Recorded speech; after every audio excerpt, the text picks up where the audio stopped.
Anda melihatnya seperti apa sebetulnya hubungan kerjasama perdagangan antara Indonesia dan juga negara-negara ASEAN? Seberapa besar kontribusinya, seberapa besar kekuatannya, Ibu?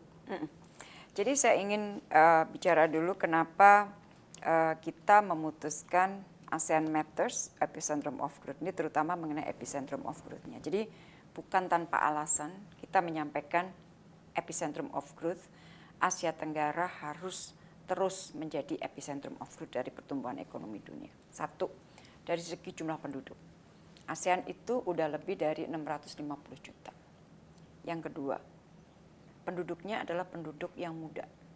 Di tengah banyak sekali negara yang mengalami aging population, kita masih mengalami rata-rata dividend demografi. Jadi keuntungan dari demografi dengan generasi muda yang cukup.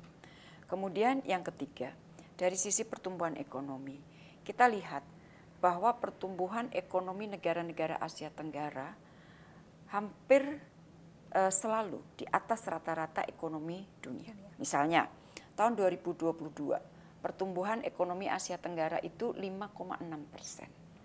Tahun ini diproyeksikan 4,7%. Sementara proyeksi dunia itu hanya 1,7%. Tahun depan proyeksinya 5%. Nah, dengan melihat tren ini, kita ingin bahwa Asia Tenggara tetap menjadi epicentrum of growth. Itu satu. Yang kedua, kita lihat bagaimana perjalanan integrasi ekonomi ASEAN. Kita harus melihat tidak hanya bagaimana kita saling berinteraksi ekonomi di dalam ASEAN, tetapi ASEAN sebagai satu entitas berinteraksi dengan dunia luar, dengan entitas ekonomi yang lainnya. Jadi kalau kita lihat di dalam ASEAN, interaksi ekonomi perdagangan Indonesia dengan ASEAN itu di kisaran 23% untuk perdagangan. Hal yang sama mungkin untuk investasi. Kadang orang bilang, loh berarti nggak begitu tinggi dong interaksi kita dengan negara-negara ASEAN. 23%, 25% itu bukan nilai yang kecil. Tetapi tolong hitung bahwa 23% atau entitas ASEAN ini mengenerate tingginya interaksi ASEAN dengan negara lain. Misalnya dengan Tiongkok, dengan Jepang, dengan Korea. Ya, jadi bahwa ASEAN ini juga mengenerate aktivitas ekonomi dengan para mitra. Dan kita bisa lihat bahwa ASEAN dengan RRT. RRT adalah partner ekonomi dagang investasi yang penting buat ASEAN. Itu juga dengan Indonesia. Demikian juga dengan Jepang, dengan Korea Selatan, dengan Amerika, dengan Australia, dan lain-lain.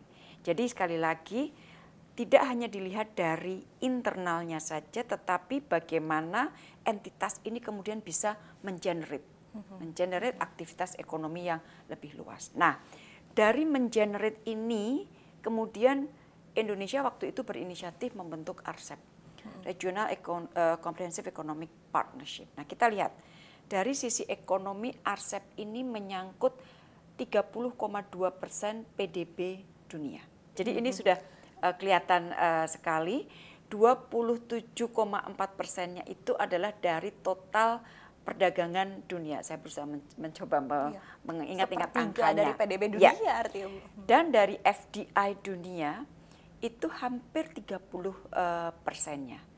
Dan dari penduduknya juga hampir 30%. Dan RCEP ini tidak mungkin dilahirkan oleh negara-negara RCEP atas inisiasi Indonesia. Jadi kalau orang bicara bahwa RCEP ini adalah baby-nya orang lain, negara lain, itu salah.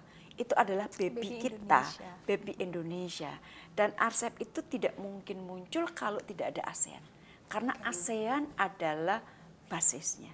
Jadi sekali lagi, kembali ke pertanyaan, sangat masuk akal dengan penjelasan saya bahwa kita mengambil tema epicentrum of growth dengan tadi segala data yang saya sampaikan. Ya, kekuatan yang tadi tercermin langsung dari data-data. Data-data, betul. Baik. Nah, kemudian ketika kita berbicara tadi RCEP ini sendiri sangat menarik begitu, ada peran Indonesia di baliknya begitu. Indonesia juga termasuk menjadi inisiator dalam RCEP ini sendiri. Tapi ketika kita berbicara bentuk konkretnya sendiri, ini kan artinya ada kerjasama perdagangan juga antara negara-negara ASEAN dengan negara-negara regional begitu. Sejauh ini ada 5 negara yang bergabung begitu. Kedepannya, PB ini kan juga akan semakin dewasa ya Bu ya, seiring dengan waktu begitu ya. Kedepannya sendiri untuk RCEP ini targetnya, kemudian juga evaluasi sejauh ini, dan sebetulnya keuntungan kerjasamanya seperti apa? Jadi kalau RCEP itu kan berarti sekarang 10 negara ASEAN plus 5. 5 itu Australia, New Zealand, Jepang, Korea, dan RRT. Nah, setiap kita bicara mengenai Comprehensive Economic Partnership, itu selalu tidak hanya bicara mengenai masalah perdagangan, tetapi di situ ada perdagangan, ada investasi, dan lain-lainnya. Makanya disebutnya adalah komprehensif. Nah, tujuannya adalah tentunya ingin menjadikan pasar kita saling atau lebih terkoneksi satu sama lain dengan sistem yang terbuka. Maka di situ diperlukan memang kekuatan atau competitiveness kita harus lebih tinggi. Nah, ini yang selalu disampaikan oleh Bapak Presiden, bahwa kita memang harus berpacu dengan negara lain. Tidak mungkin kita tidak ada satupun negara yang bisa menutup pasarnya, tidak berinteraksi dengan dunia lain. Dan di mana-mana negara-negara selalu ingin mencoba untuk mengkoneksikan pasarnya dengan pasar negara lain. Nah, tadi kan kita lihat bahwa kalau penduduk aja udah sepertiga dari penduduk dunia, yang berarti ini adalah market. Tantangannya bagaimana kita bisa menjadikan produk-produk Indonesia lebih kompetitif dibanding negara-negara yang ada di RCEP. Jadi sekali lagi opportunity-nya ada, tetapi kita tidak akan mungkin dapat memanfaatkan opportunity itu kalau kita tidak kerja keras. Oke, tadi dengan seperti apa ya, termasuk salah satunya membuat tadi produk-produk juga lebih kompetitif begitu ya Bu ya, dengan keuntungan-keuntungan dari yang didapatkan dari kerjasama dari RCEP ini sendiri begitu. Nah, kemudian kalau kita berbicara terkait dengan isu dunia lainnya begitu ya, upaya kita untuk menguatkan kerjasama ini juga dan ekonomi di kawasan juga tentunya tidak terlepas begitu dari isu-isu geopolitik yang ada di dunia saat ini. Kita ketahui di kawasan saja Laut China Selatan juga terus menjadi perhatian, kemudian di Taiwan juga terus menjadi perhatian. Konflik antara Rusia dan juga Ukraina hingga saat ini juga tampaknya masih belum akan selesai dalam waktu dekat begitu ya. Seperti apa Kemenlu melihat hal ini dan juga perkembangan terkait dengan konflik-konflik ini? Jadi kita selalu mendekati segala sesuatunya, isu dunia itu berdasarkan prinsip dan konsistensi.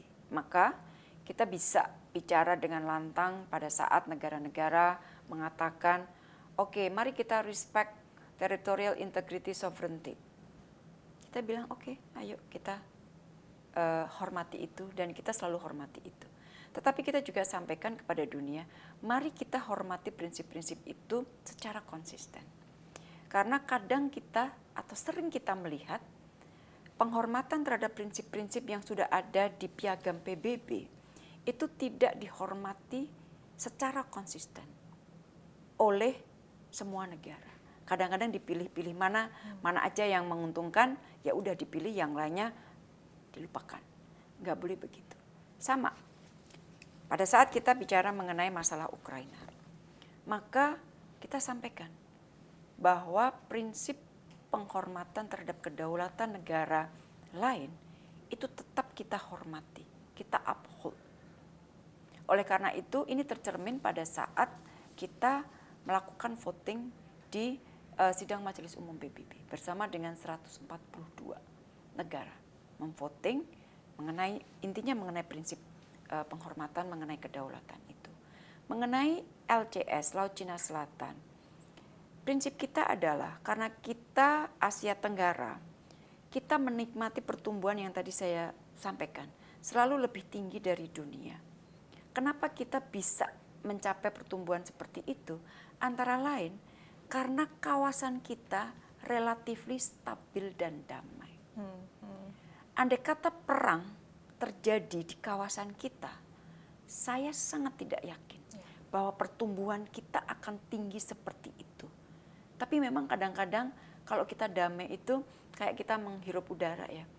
Nggak terasa bahwa kita itu sebenarnya menghirup udara. Kebayang kalau kita nggak ada udara, apa nggak tersengal-sengal. Nah sama, perdamaian kalau kita damai enak. Begitu perang kita baru sadar bahwa betapa nilai tinggi perdamaian itu. Oleh karena itu, Presiden selalu mengatakan, yang kita ingin lihat Laut Cina Selatan itu damai, stabil. Sehingga tidak mengganggu pertumbuhan pembangunan ekonomi. Untuk damai stabil, semua negara harus menghormati hukum internasional. Dalam hal ini adalah UNCLOS 1982. Dan sekali lagi, Indonesia menerapkan menghormati UNCLOS 1982 secara konsisten. Oke, baik. Sangat komprehensif tentunya, dan tadi poin penting dari Ibu Retno begitu ya, bahwa memang perdamaian sangat penting karena akan berpengaruh juga begitu kepada pertumbuhan ekonomi dan kesejahteraan masyarakat juga begitu ya Bu Retno. Sangat. Jadi maka dari itu memang Indonesia terus berjuang dan berdiplomasi begitu ya untuk perdamaian dunia seperti yang selama ini selalu dilakukan oleh Ibu Retno. Baik.